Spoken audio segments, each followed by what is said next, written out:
breaking news that's coming in, and this time it's coming in from Pakistan.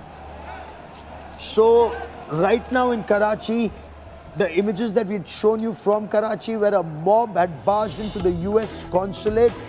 We want to get you those images that India Today has been able to get. Mob that opened fire at the US consulate. They tried to set the US consulate on fire. Forces inside, they retaliated, they responded, and initial reports seem to indicate 10 people were killed. Some reports said the death toll was higher, but Pakistani government was hiding the real death toll. But watch these images. These are protesters opening fire at the US consulate. Watch this.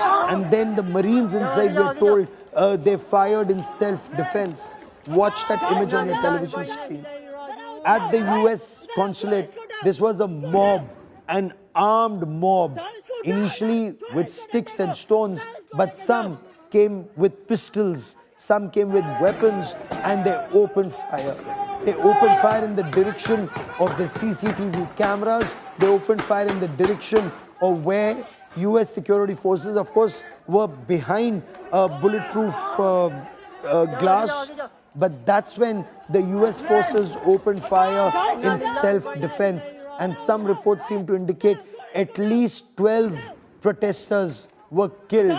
But this wasn't the only protest. There were also protests that took place in Skardu, in Pakistan-occupied Jammu and Kashmir's northern areas, what Pakistan calls its northern areas. And in Skardu, the UN office was targeted. There were a number of casualties and fatalities even there. But watch these images as I bring in General Bhatia into this conversation once again. It just defies logic.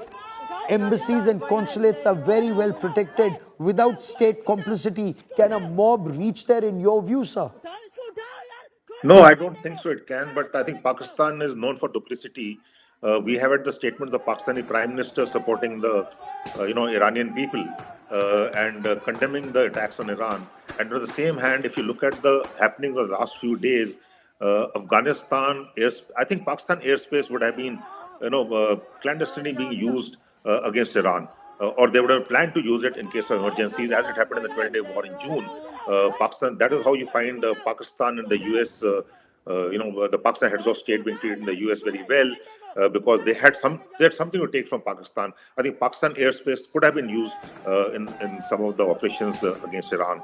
However, at the face of it, for the people of Pakistan, for the domestic compulsions, the political dispensation there has gone against US for the people of Iran and for the people of Pakistan. So there is duplicity out there, and that is Pakistan's role, always duplicity, talking some language and doing something else. So that is Pakistan for us. So we have to understand that it can't happen without without the connivance or for keeping a blind eye for the people of Pakistan, targeting the US embassy. And it's not the first time it has happened. It's happened many times earlier also. Okay.